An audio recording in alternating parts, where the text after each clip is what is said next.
ஆராய்ச்சி செய்து இந்த உலகத்துல இந்த பிரபஞ்சத்திலிருந்து எடுத்த கர்மவினை தீர்க்கக்கூடிய மூல மந்திரம். நீங்க கோவில்ல போய் விளக்கேத்துறதா இருந்தா இந்த மந்திரத்தை ஒரு முறை சொல்லுங்க. முற்பிறவியில செய்த பாவங்கள் எப்பிறவிக்கும் தொடராமல் இருக்க இப்பிறவியிலேயே என் தந்தை வழியில் வந்த கர்மாவனை, என் தாய் வழியில் வந்த கர்மாவனைகள், என் தாயுடைய கர்ப்பத்திலிருந்து நான் இந்த பூமிக்கு கொண்டு வந்த கர்மாவனைகளும் இன்றோடு நிவர்த்தியாகட்டுன்னு 5 தீபம் விளக்கேத்தி சாமிக்கு தேங்காய் வளம் பூ மாலை கல்கண்டு வாங்கி அர்ச்சனை பண்ணி உங்க ஜாதகத்தை கொண்டு போய் சாமி பாதத்துல வச்சு இன்னையோட எனக்கு எல்லாம் நல்லது நடக்கும்னு மனசார கும்பிட்டு வாங்க. வாழ்க்கையில அசுர வளர்ச்சிக்கு வந்து. அனைவருக்கு வணக்கம்.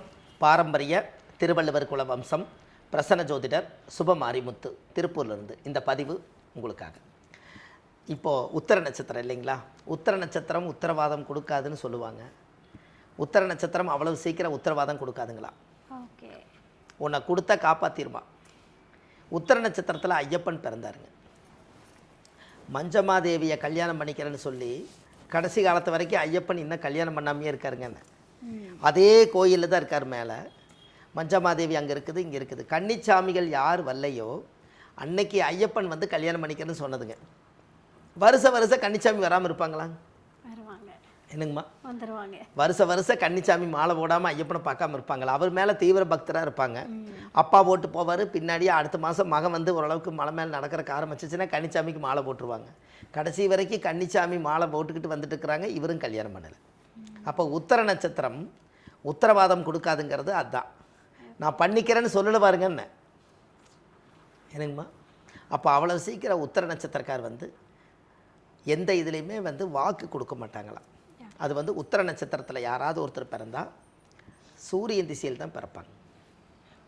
அவங்க பிறக்கிறது சூரியன் திசையில் தான் பிறப்பாங்க. இந்த சூரியன் திசை யார் அப்படின்னு கேட்டிங்கன்னா ஜாதகத்தில் சூரியன் என்பது தந்தை, அப்பா. இந்த அப்பா உடைய அம்சம் என்ன அப்படின்னு கேட்டிங்கன்னா, இந்த சின்ன வயசில் அவர் சூரியன் திசையிலேயே பிறந்தா பாருங்கள். இப்போ தான் சூரியன் திசையே வருது. சின்ன வயசுலேயே சூரியன் திசை. உத்தர நட்சத்திரத்தில் யாராவது ஒருத்தர் பிறந்தா அவர் ஒரு கௌரவமான குடும்பத்தை சேர்ந்தவராக இருப்பார். பாரம்பரியத்தை காப்பாற்றுறவராக இருப்பார். முன்னோர்களோட ஆசீர்வாதங்கள் நிறையா வாங்குவார். சிறு வயசுலேயே இடம் வாங்கணும், வீடு வாசல் கட்டணும், தொழில்துறை அமைக்கணும், இந்த மாதிரி பேரு புகழை சம்பாதிக்கணும்னு அவருக்கு ஒரு நல்ல எண்ணம் இருக்கும். ரெண்டாவது, உத்தர நட்சத்திரத்தில் யாராவது ஒருத்தர் பிறந்தாங்கன்னா ஜாதகத்தில் வந்து அவருடைய அம்சத்துக்கு தகுந்த மாதிரி அவர் வாழ்வார். இந்த வாழ்கிற வாழ்க்கையில் ரொம்ப டேஸ்ட்டாக இருக்கும்னு அவர் நினைப்பாருங்க. வாழ்க்கையில் ரொம்ப டேஸ்ட்டாக இருக்கும்னு நினைப்பார். நம்ம முன்னோர்களுடைய ஆசீர்வாதத்தை வாங்கி நம்ம பெரியாள் ஆயிரணுங்கிற எண்ணத்தை அதிகமாக உருவாக்குவார். இப்படியெல்லாம் வந்து உத்தர நட்சத்திரக்காருக்கு அந்த யோகம் உண்டுங்க. அவர் சிறு வயசில் எல்லா கஷ்டத்தையும் அனுபவித்தாலும் அவர் 25-30 வயசுக்கு மேலே அவர் வாழ்க்கையில் ஒரு பெரிய வளர்ச்சி வரணுங்கிறதுக்காக எல்லா யோகங்களையுமே அது அதிகப்படுத்துறதுக்கு உண்டான வேலையை அவர் செய்வார். இது எல்லாமே யாருன்னு கேட்டிங்கன்னா உத்தர நட்சத்திரம் தான்.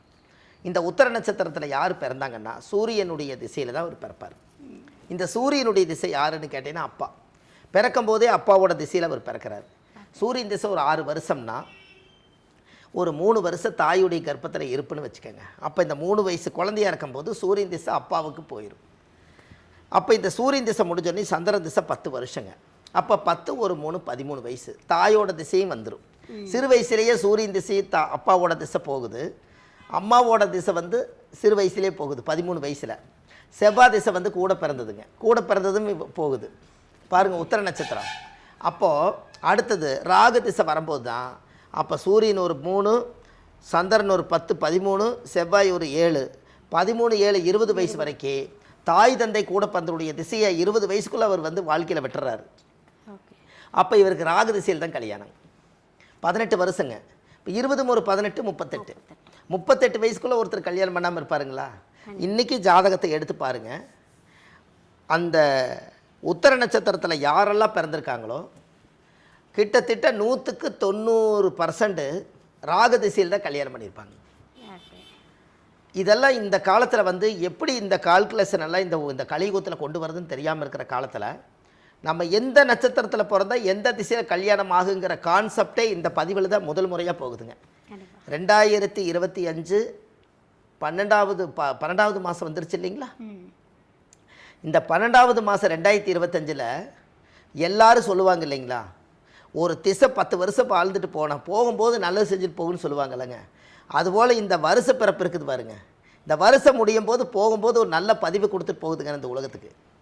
ஏன்னா இந்த கால்குலேஷன் இது வரைக்கும் யாருமே அதை கொண்டு வந்து இது மக்களுக்கு கொஞ்சம் சேர்த்திருந்தாங்கன்னா எல்லாத்துக்குமே எந்த திசையில் நம்மளுக்கு கல்யாணம் ஆகுங்கிறத மக்கள் இது ஏதாவது கொஞ்சம் யோசிச்சு பார்த்துருப்பாங்க.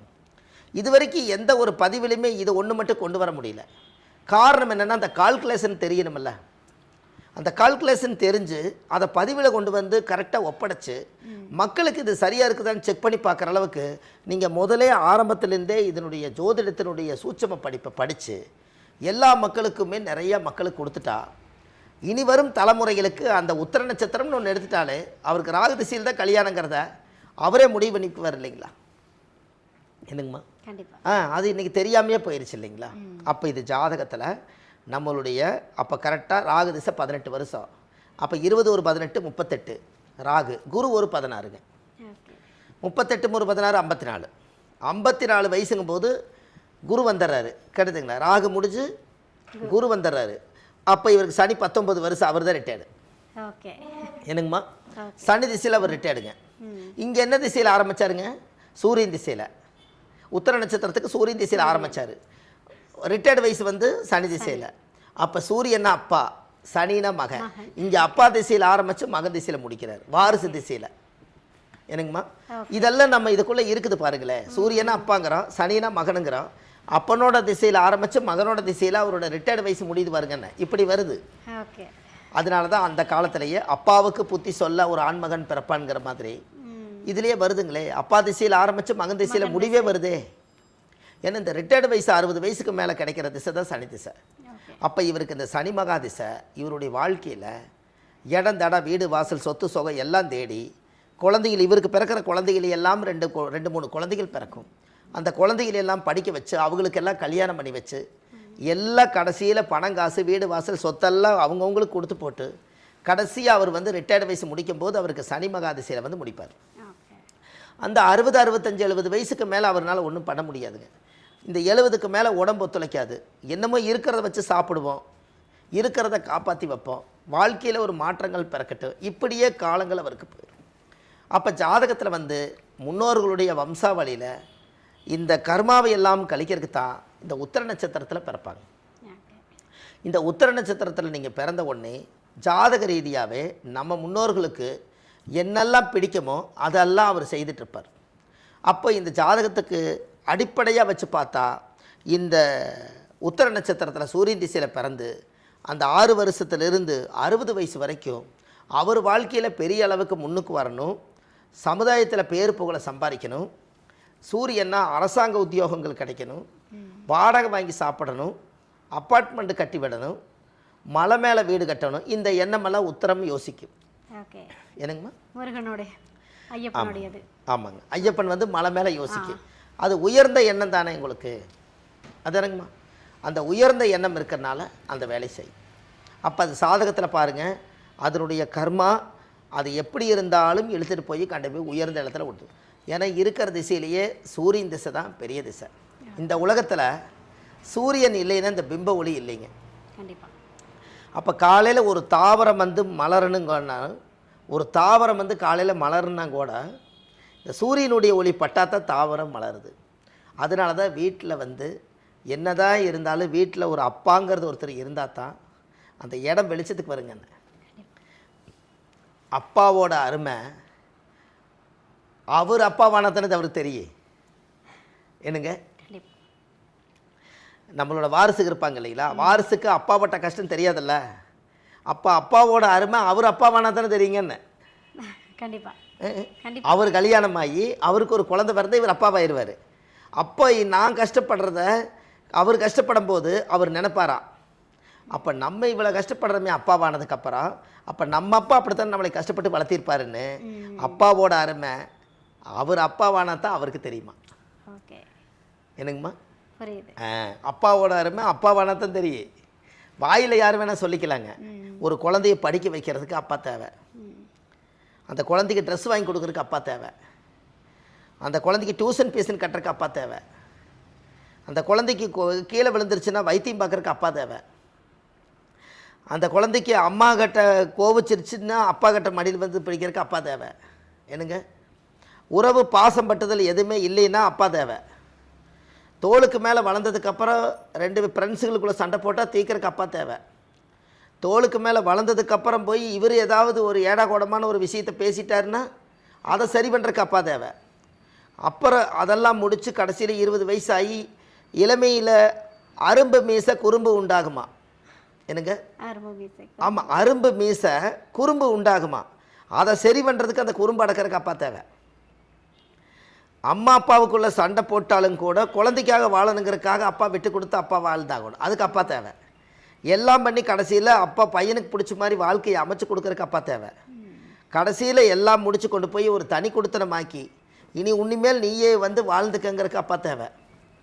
அப்பா முடிஞ்சதுக்கப்புறம் வந்து பேரம்பேத்தி பெற்று கொடுத்தாலும் அப்பா கிட்ட கொண்டு வந்து மறு சுமை கொடுக்குறாங்க, அதுக்கு அப்பா தேவை.